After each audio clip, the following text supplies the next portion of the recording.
Alrighty guys, we're back for some zero rare Jund, and this is a Brothers War Standard Brew. We're going to go over the deck, then hop right into some ranked, but first things first, for anyone who may not know, I'm Red Cat and I play aggro decks and any decks with red in them as well, so I hope that sounds fun to you.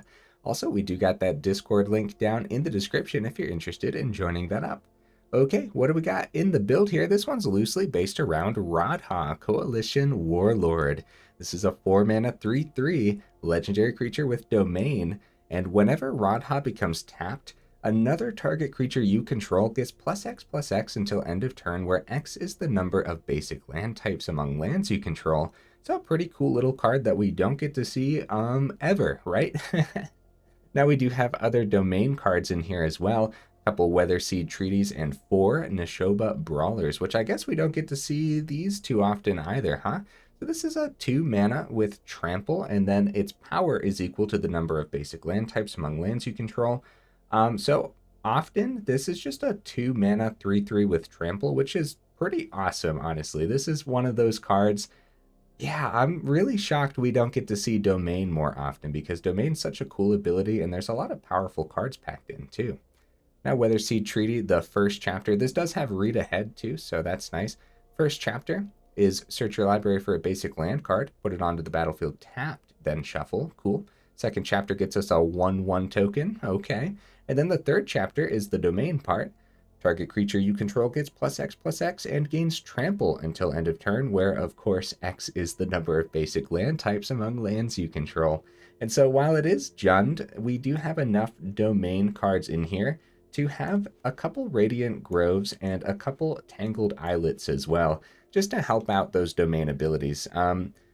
Hopefully they don't slow down the deck too much, because yeah, there's a lot of these tapped lands in here. All of the tapped lands are common though, so that's nice. Yeah, 4 Haunted Mires and then 4 Wooded Ridgelines as well. What else do we have packed in here, guys? Well, we got a couple Haywire Mites to help us deal with non-creature artifacts and non-creature enchantments. It's also just a cool little card where if we happen to get like only a mountain early on, we can at least still play our 1-drop. I don't know how often that'll come into play, but it's something to think about.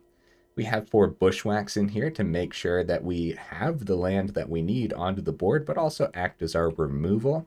We have 4 Citanul Stalwarts here. Now this card really works with the Radha, right? So it's a 1 mana 1/1. You get to tap it and tap an untapped artifact or creature you control. Add 1 mana of any color. Pretty cool. Pretty solid card, honestly, overall. It's an elf druid soldier too. Look at that. That's kind of crazy, right? This also pairs beautifully with like a high-speed hoverbike or other vehicles for that matter, because if you're not ending up crewing these up, then you can tap them for the mana, since it says untapped artifact, right? Which is pretty cool. And then of course, like the high-speed hoverbike works well with the Radha, because you can use Radha to crew it up. Now, I think how this works is if you used Radha to crew this up, I believe you would need to have a target for that domain ability before the hoverbike actually becomes a creature.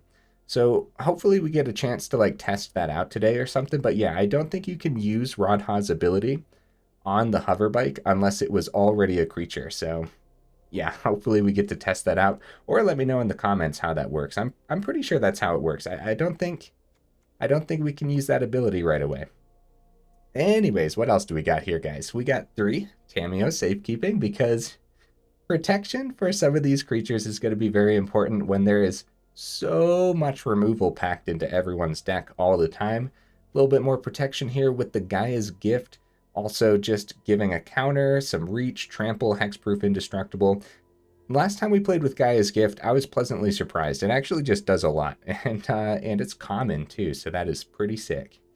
Speaking of sick commons, 4 Scrapwork Mutts. The last couple times I played with Mutt, I was like, you know what? I don't even think we need an artifact build. I think this is just a solid little card, mainly because of that unearth ability, but it also helps us filter through our hand, which is pretty awesome. And the cards that we end up discarding, you can of course like discard extra Mutts and then unearth them later on, which is pretty cool.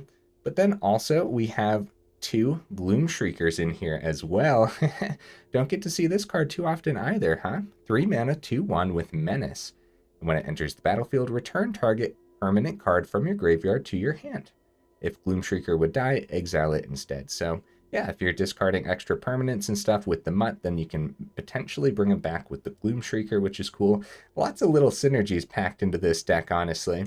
Now we do have 3 Tear Asunders as well, and again, last time I played with this, it was an absolute MVP, and I thought about going up to 4 of them in that particular build, especially when we kept running into like the same artifact decks, and we're seeing a lot of like the prototype builds as well. So for 4 mana, with the kicker cost, just being able to exile any non-land permanent is just insane too. So, and I think it's going to be pretty easy to get to 4 mana to actually use this for that effect, right? Instant speed's going to be important since the High-Speed Hoverbike has flash, and sometimes we're going to want to keep like the Tamiyo Safekeeping or the Gaea's Gift open as well. So yeah, there's a lot going on here, huh guys? Okay, I think this is the last card, Crew Captain, a 3 mana 4/2 with haste, and it's been forever since I played with Crew Captain, but it's such a fun and simple card. So rocking all the Jund colors up there, black, red, green, 4/2 haste. Crew Captain has indestructible as long as it entered the battlefield this turn. So yeah, I think it's just a solid little 3-drop, honestly. And giving this trample from something like the Weatherseed Treaty's 3rd ability sounds really powerful, actually, right? Because it's already got that huge power. Also, you know, we can give it trample through like the Gaea's Gift as well. Maybe we're buffing it with the Radha swinging in too. That sounds pretty fun, huh? Yeah, overall, hopefully the mana base doesn't slow us down too much. Obviously, having 12 of these tapped lands, that could be pretty slow. 22 total lands, but you know, Bushwhack's helping us grab some, and so is the Weatherseed Treaty, as well as just like having the Stalwart too. I don't think we're going to have any issues with the mana base, except for it being a little bit slow, right?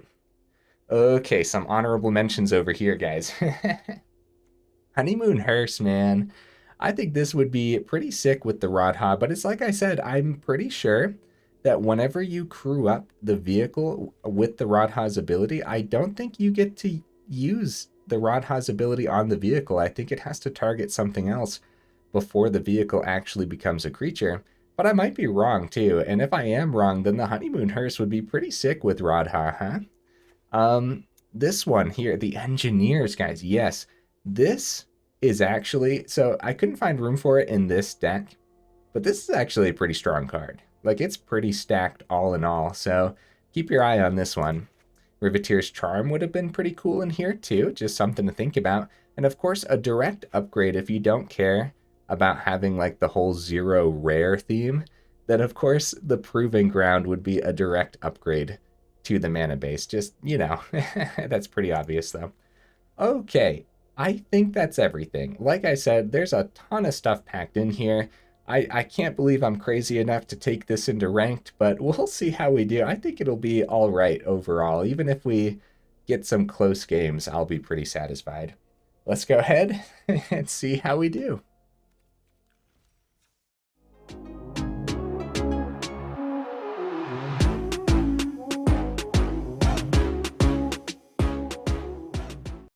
All right, we'll see if we can find that first match here. Yeah, we do. I'm a little nervous and a little excited. I think the deck looks really fun and really cool, but but this might also be one that we want to go into normal play mode with too. Yeah, this is fine. Yeah, we'll keep this. This is a fine one since we have the Scrapwork Mutt play next turn, and a ton of stuff to draw into, a ton of ways to find our red source. Another Mutt, which we could send, but I'm actually going to send one of the Radhas here. Even though it probably has a huge target on its back, like we can always bring that back later on, maybe. Oni called Anvil. Ew. Ooh, Tear Asunder. Nice. Okay, first of all, the Stalwart would be pretty good here, though, too. I'll wait on the Anvil. We'll go... Well, let's swing first, right?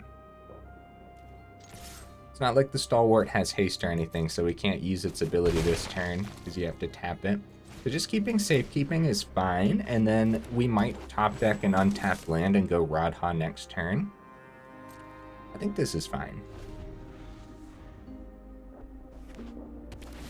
Okay, Bloodfell Caves. Hey, this might be a budget deck too, guys. That would be pretty fun. That would be pretty cool. You get Blood Tithe Harvester. Okay. I suppose they might use the Anvil's ability here, get a 1/1 on the board, but they might want to use the Blood Tithe Harvester as removal too, so. Nope, gonna use the ability. I think it was still worth going Stalwart, keep Safekeeping open, because there might have been... Yeah, I think it was still a worthwhile play. Ooh, Crew Captain. Yeah, we're not seeing the mana right now, but a ton of ways to find it. And it could have been a mulligan too. That's kind of important to think about. So I'm really thinking about that Tear Asunder here. Let's go ahead and look for a mana though. I think that's fine. We'll ditch the Crew Captain because I don't think it's going to be doing a lot here. Well, the High-Speed Hoverbike too. Hoverbike works with Radha though.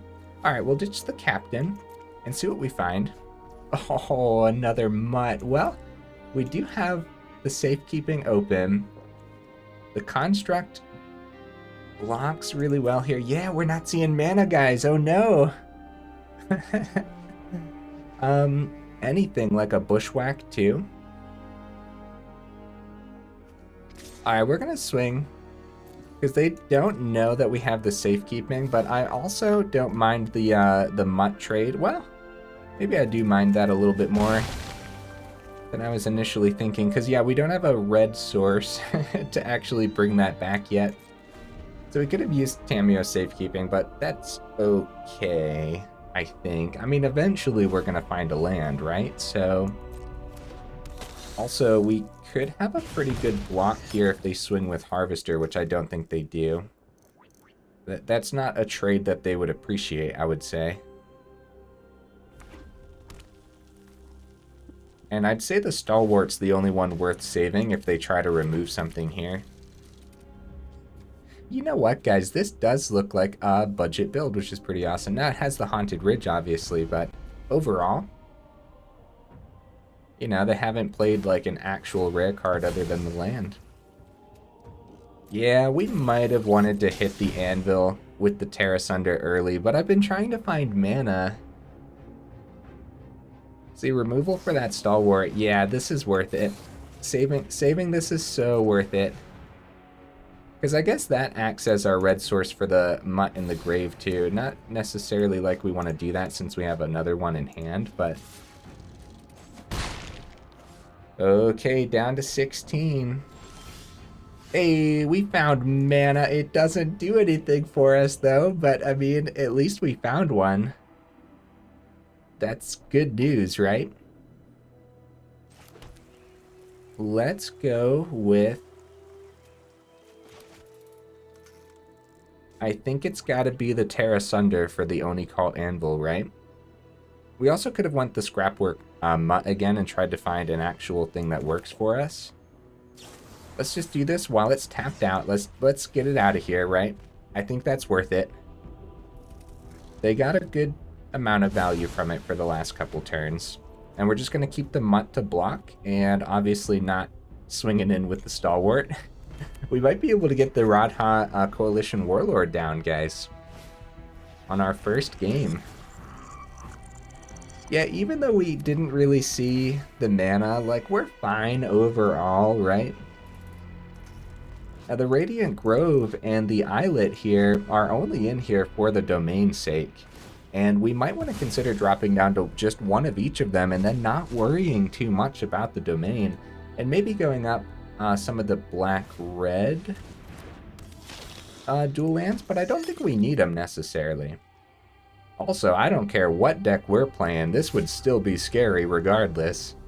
This is a scary, scary lineup. We're just going to take the 2 for now. Although taking out the Epicure's fine, we're holding back their Harvester swings with the Mutt, so... Crew Captain, huh? Well, we could just get the Radha down and be pretty happy about it, I suppose.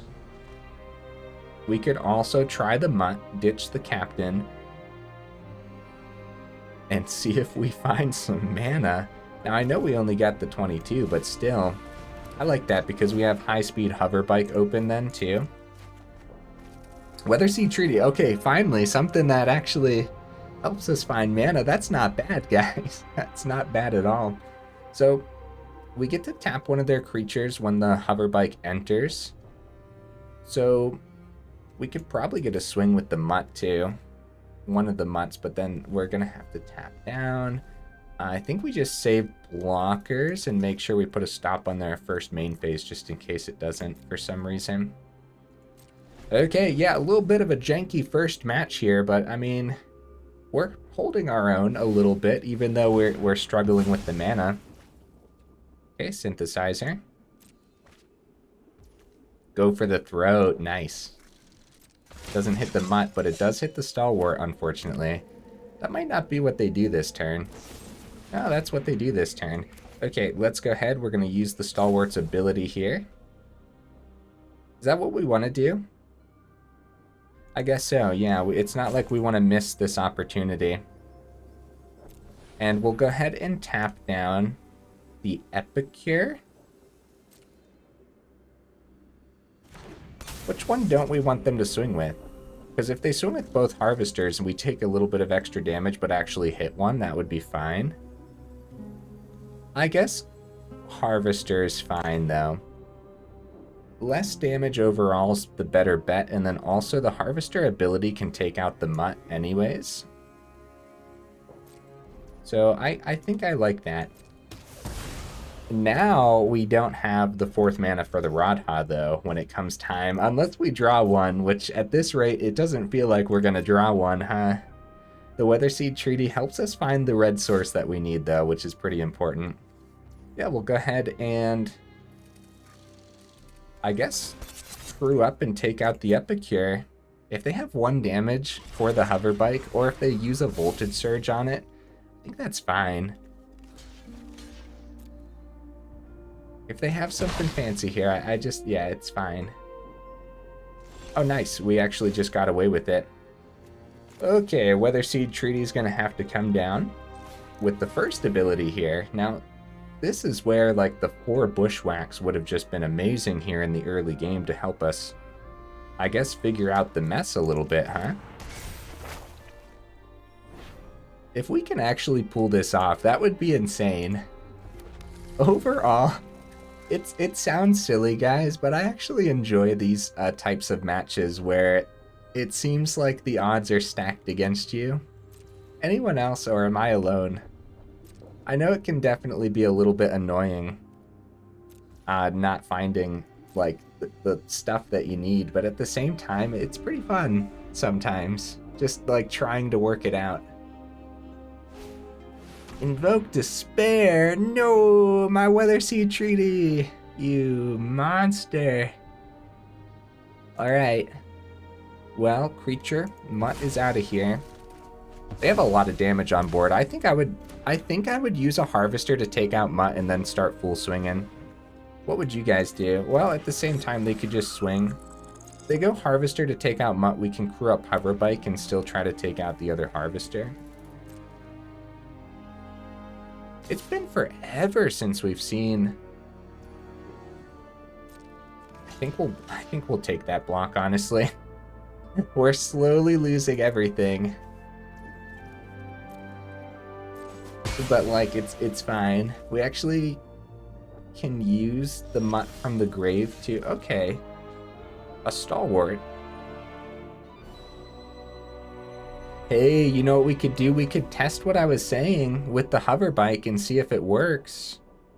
Also, Radha doesn't get hit from the Harvester ability. I think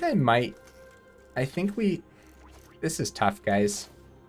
This is tough. I'm actually going to go Mutt here. And ditch the Haywire Mite. Well... There's actually a lot of options, guys. We can corrupt the Hoverbike if we want to get damage in the air. See, the Mite could be pretty good. against a deck like this, and then the 2 life gain is pretty good too. I'm gonna actually stick with the Mite and see what we find. Okay, another Hoverbike isn't terrible. Isn't terrible. Alright, we'll swing on the ground, because I think the 2 gets through regardless.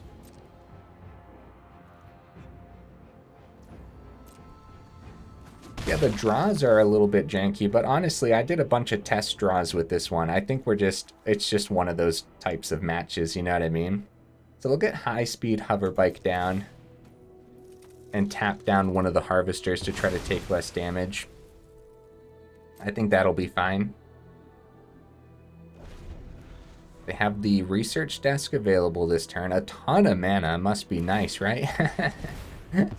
This might be one of those things too where we actually need to go up to 23 even though we have a bunch of ramp. That is very possible. Yeah, they get their Samurai. Another Oni Cult Anvil. See, that Haywire Mite is probably going to come in handy here. Oh, they found a Mishra's Foundry and a Fable of the Mirror-Breaker. Let's go ahead and, now that they're tapped out, we'll go ahead and tap down one of the Harvesters, try to take less damage this turn. That's both Hoverbikes on the board. Not necessary at it by any means, right? Especially when Hoverbike likes to actually get damage through.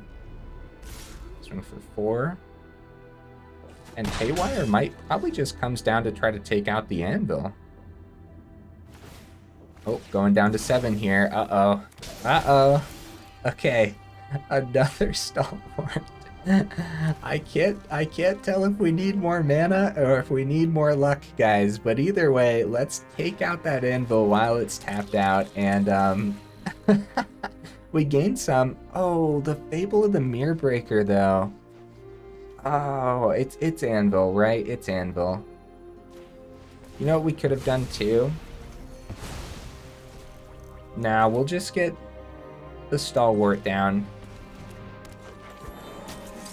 Yeah, tough uphill battle, guys. Pretty bad draws all across the board. I'm not blaming the deck, though. I think it's fine. And also, I could have technically mulliganed that opening hand. Me thinking that we were actually going to see ways to fix our mana base was pretty risky. So what's nice is just the simple 1/1 can crew up one of the Hoverbikes, and the Stalwart can tap down a Hoverbike to just get us more mana too, which seems to be very necessary right now. They're gonna unearth the research desk, use that ability, and see what they find. Research desk is a really cool card. Really, really. Oh, they found another Anvil. That's number 3, right? I don't know that. Yep, that's number 3. It's a long game. I apologize, guys. I hope you're having as much fun as I am, though. It's, like I said, it's a little bit weird, but it's kind of fun to try to figure out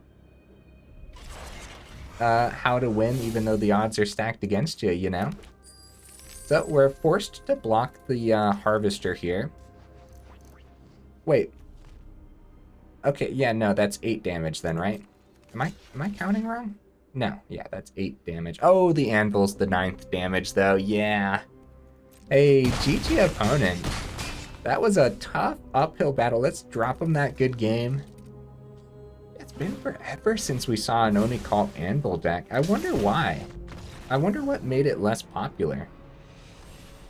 If you guys have any ideas, let me know. I'm curious. Well, let's see if the second game, if we can actually try to draw a little bit better. I'm sorry, guys. I'm terrible at drawing, I guess. Also, yeah, an early mulligan, that could have helped. Maybe, kind of, sort of. Just like actually seeing the Jund colors early on could have been good. The big part of the mana base is we're leaning super green because of those 4 Bushwhacks and the Weatherseed Treaties, as well as the Stalwarts to help us on mana fix too, so... yeah, wow, okay.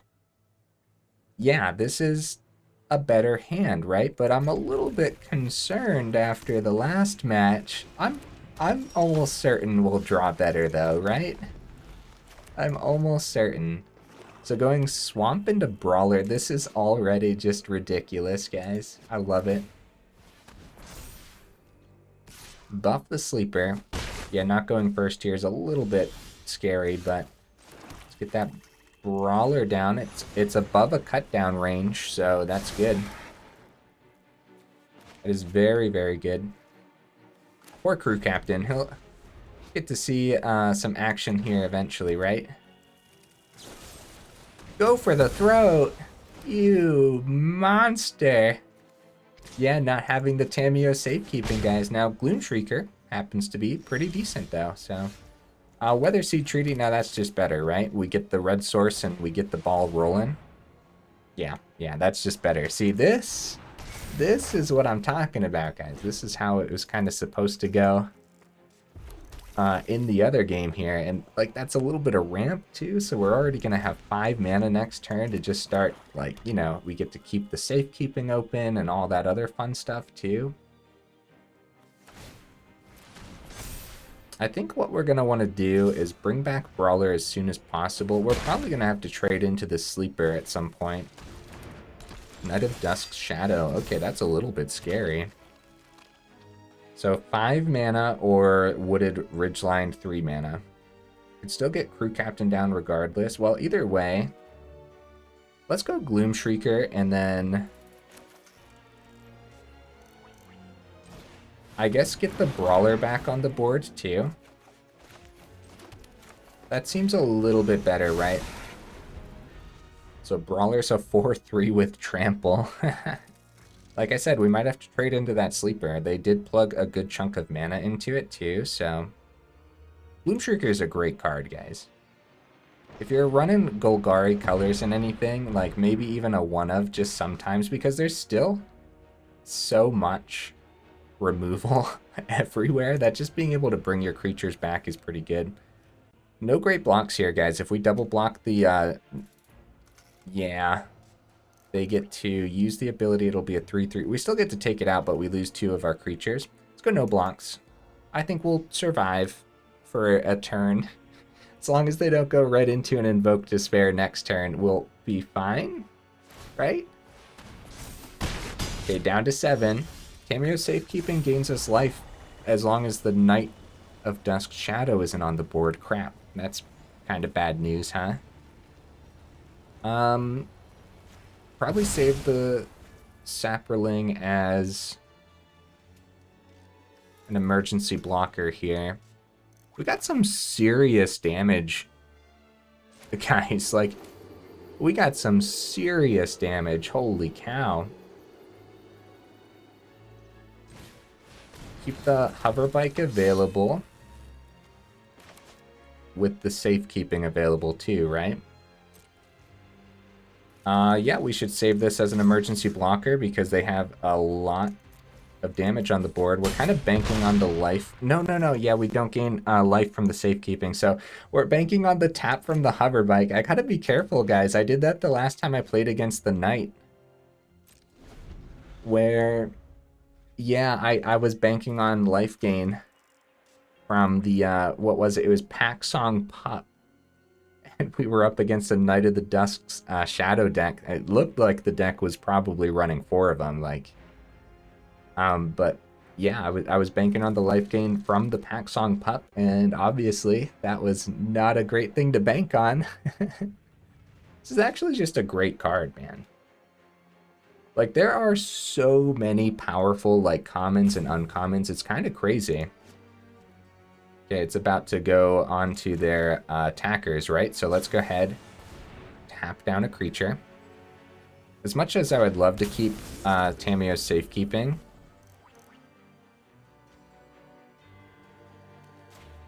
so because this has Menace and they can buff it twice, I think that's just the better target. And then we just chump the Sleeper. Also, the Sleeper doesn't get buffed too much here. We could take the damage and just try to swing next turn. Oh, they're not attacking. Yeah, I mean, they are getting low. They can't gain life off of that either. Oh, no, opponents can't gain life. Never mind. Yeah, they get some life gain here, back up to 9. Okay, how do we want to do this, guys? So, Weatherseed Treaty. So, obviously, we can crew up Hoverbike with our Saproling. That's 2 in the air. They have 6 on the ground, and our Weatherseed Treaty's bottom ability buffs for 4. If we full swing, we're forcing a double block onto the Gloomshrieker as long as this swamp isn't a cut down, which, yeah, that seems a little risky, right? Let's try it. Let's do it. Like, it's actually really cool to see this deck, like, just do something really serious here. We put the +4 onto the crew captain. The trample's a little better, but I like the menace on here, you know? See, this feels like a cut down.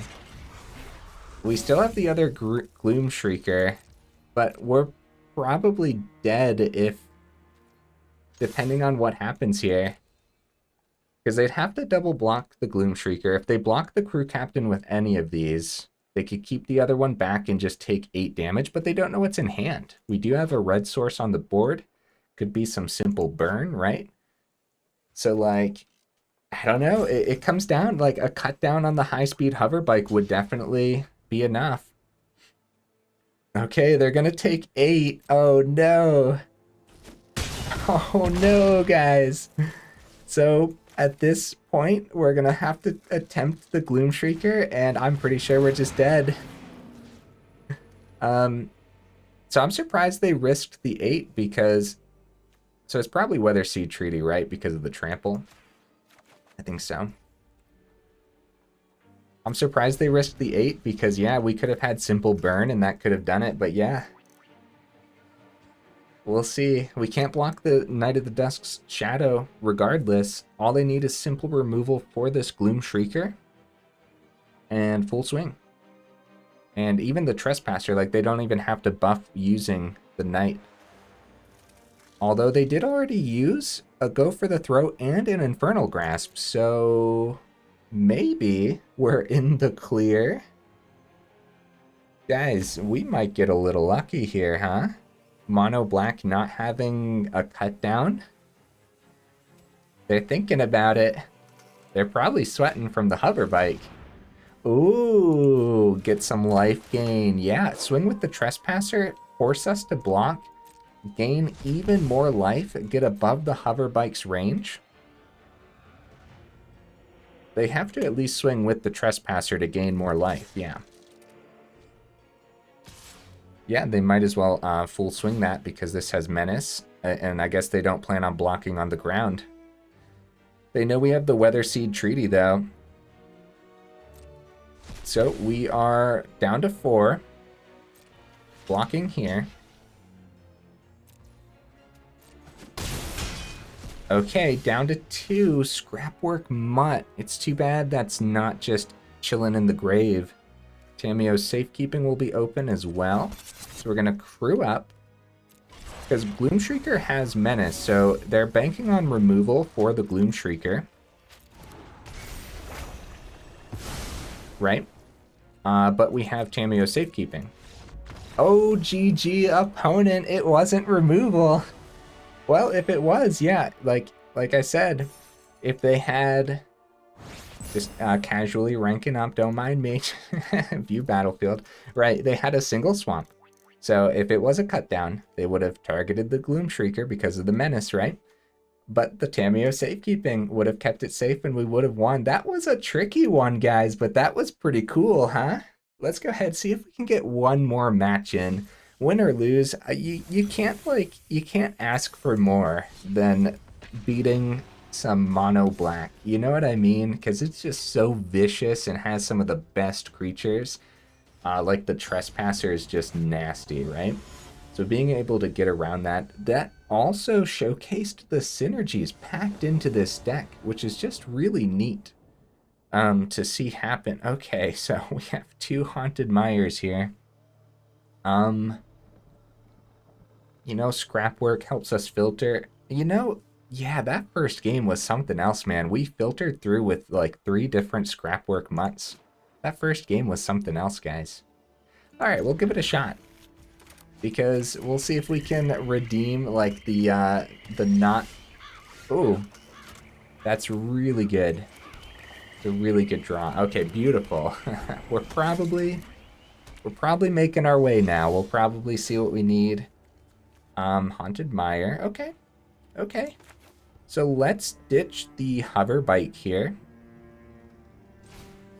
Well, we'll see if this lands first, and the Unearth is pretty good. If they were going to counter it or something. Ditch the Hoverbike. We can always bring it back with the Gloomshrieker. Okay. So we'll just get the other Mire down, and I guess we don't take the time to play around board wipes. I guess this is fine. It's going to be a go for the throat on the Stalwart. Okay. And a simple spot removal like that tells us that there might not be any board wipes, right? Rafine? Yeah. Okay, so let's see here. Rafine's pretty terrifying. Let's see. This is pretty good. Gloomshrieker and the Brawler's pretty good. Let's get our Radha on the board. Let's get it situated.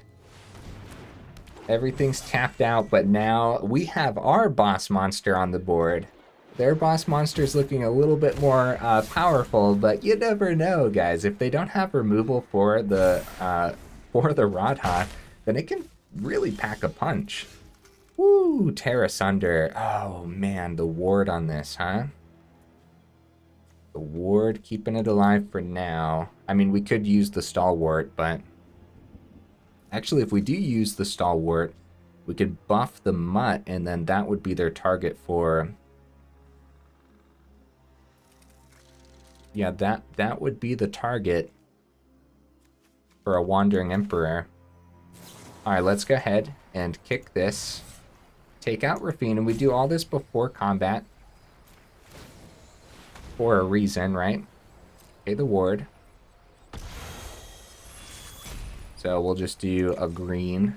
Tap the Radha. Look at that. Look at that. That's cool, man. It's only going to get a +2/+2 because our mana is just pretty janky, but it's still pretty cool, huh? Okay, they got their Wandering Emperor. Yep. They go ahead and get rid of our Radha. You monster. Well, we get to take out the Emperor, though. That's pretty fun. Oh, farewell. That's scary, huh? Oh, no. Oh, no. Might Stone, Weak Stone. Everything about this deck looks disgusting. Alright, yeah, that exiled the Radha too, so... we don't get to bring it back with the Gloomshrieker, unfortunately. So I'm wondering if we do two things or play around a Farewell. I think we play around a Farewell. So we'll swing. Get the Gloomshrieker down. They definitely slowed us down enough. I guess the Stalwart, and same concept, guys. We play around a Farewell.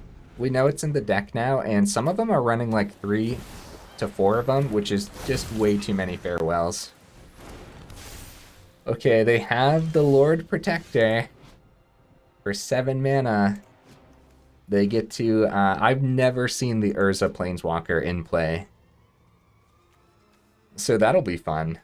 If they actually get to do it here, right? We don't have removal for it, so... that's probably happening next turn, huh? Right, you'd think this was a 2-color deck sometimes, huh? Let's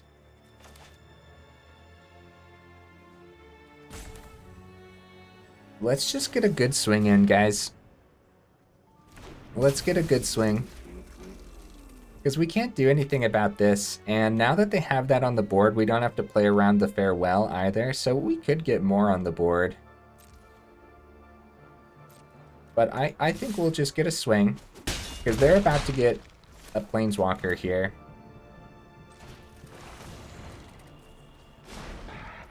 Yeah, that's pretty scary, so I don't even know what it does, honestly. Of course it's going to gain them life. May activate the loyalty abilities of Urza Planeswalker twice each turn rather than only once. Okay. Cost 2 less to cast, you gain 2 life, draw 2 cards, discard a card. This is fun. This is cool, guys. Yeah, we haven't seen this yet. all this time since the Brothers War has been out, and this is the first time someone's been able to pull this off against us. Artifact instant sorcery. Yep. Did they do that twice? Is that what they did? Gain a bunch of life? Oh, that's gross. Oh, take out the Brawler, yeah. Okay, well, we could try to plug a whole bunch into that Planeswalker, but without seeing... I don't know what we have to see to try to take this out, because every turn that's going to gain 4. So, and they're gaining a bunch of life too. I don't know what we do now, guys, honestly. I really don't. I guess we swing all at the Urza and hope to try to keep up somehow. At this point, they could drop the Farewell too and be pretty satisfied with it.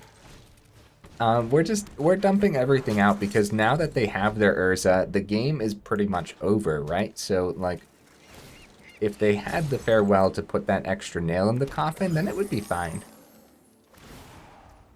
This is a pretty fun deck overall, guys. The mana base is a little bit weird. We didn't see a single Bushwhack today. We have 4 of them in here. And I feel like you're not going to run into this issue too often where you only have like 2 of the mana sources. Also, Stalwart helped us a good bit here. It helped us cast out the Radha, which was cool. We actually got to use the Radha with the Stalwart, which was awesome, which is one of like the main combos of the deck. Yeah, see, they get more life gain from this Teferi too, and they get to untap the Mite Stone. Oh, buddy.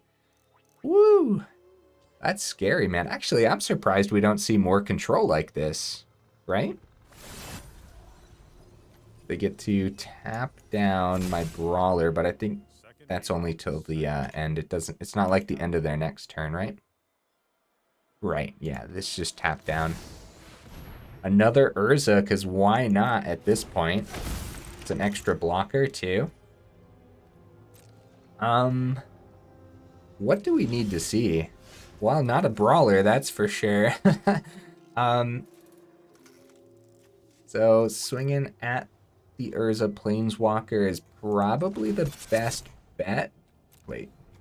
We might as well play the Brawler and use that, right? Like... if we just full swing at the Urza Planeswalker, they get another one. This is ridiculous, guys. They have great blocks here too. Let's full swing at it, let them block, and see if we could take it out here. Because it's 2 in the air, so it goes down to 5. Yeah, crew up the Bank Buster. They can't crew up the other one though. So yep, that is 6 going.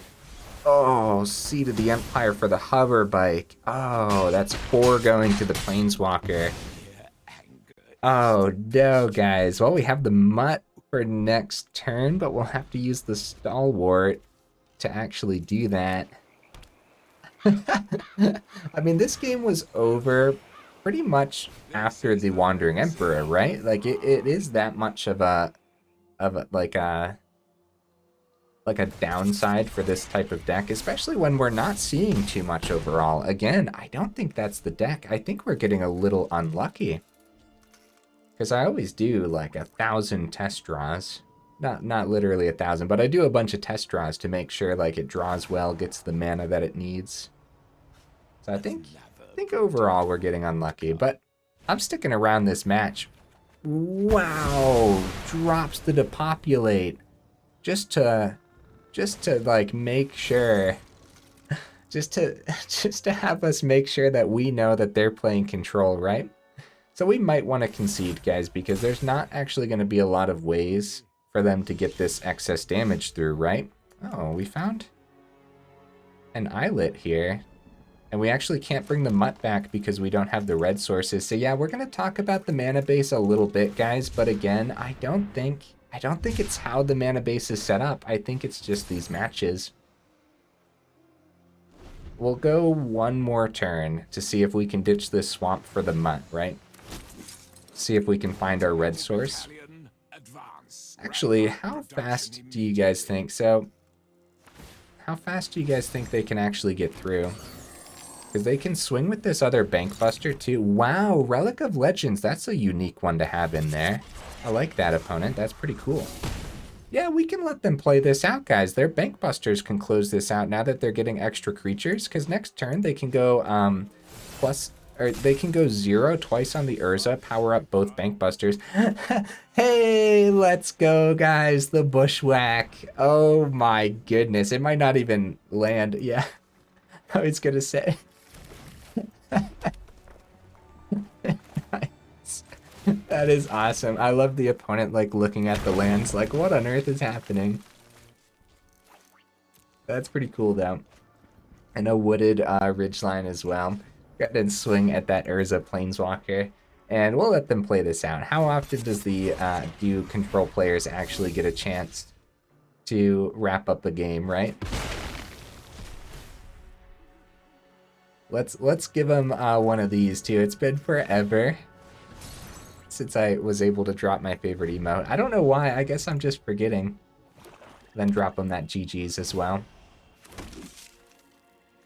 Yeah, man, Urza Planeswalker. This looks like maybe one of the easier ones to actually meld because you're able to control the match using the colors of Urza, right? Just blue-white control. And then since you're able to control, this just ends up being one of your win conditions. So yeah, I feel like that's just one of the easier ones to meld. How do you guys feel about that? Other than that, we've tried to meld the other two, and it is really difficult. They have huge targets on their back. Let's go over the deck one more time, guys. We are actually pretty far into the video, and I'm actually pretty satisfied. Here's the list. The mana, guys. The mana was rough today, and I think we got unlucky. Like I said, I know I probably sound like a broken record at this point, but I really do. Like the 4 Bushwhacks, the 2 Weatherseeds. Maybe, you know, Weatherseed Treaty was pretty good, wasn't it? I would go up 2 more Weatherseed Treaties and drop a couple Crew Captains. I love Crew Captain, and I wanted to see it more today. When we did see it, we did get that victory, so that was cool. But I still think dropping down to 2 would be fine. It's still a nice hasty creature that knows how to get damage through as well. But the Weatherseed Treaty just seems a little bit more important since we're trying to constantly fix our mana, I guess, which is, again, surprising to me. Stalwart obviously helping us fix that mana too. Overall, yeah, Tear Asunder is going to be good. Still, there's a part of me that wants 4 of these in the deck. The decks that can run them, right? The decks that have green and black. It feels like 4 of these would be really good right now in the meta. There's just constantly enchantments. There's constantly artifacts. Yeah, I still think maybe 4 of these. We didn't get to see Gaea's Gift today. That kind of sucks. Haywire Mite. It's the same concept as the Tear Asunder. Also, I think it's pretty solid to have like these just good budget artifacts that you don't have to worry about what color of mana you have on the board. You just can play these. Now, obviously, with the Mutt, the Unearth. Yeah, the Unearth ability we didn't get to like see because we weren't seeing a red source. But overall, if we take a look at the mana base, guys, we have only 4 Wooded Ridgeline, Ridgelines and 2 Mountains.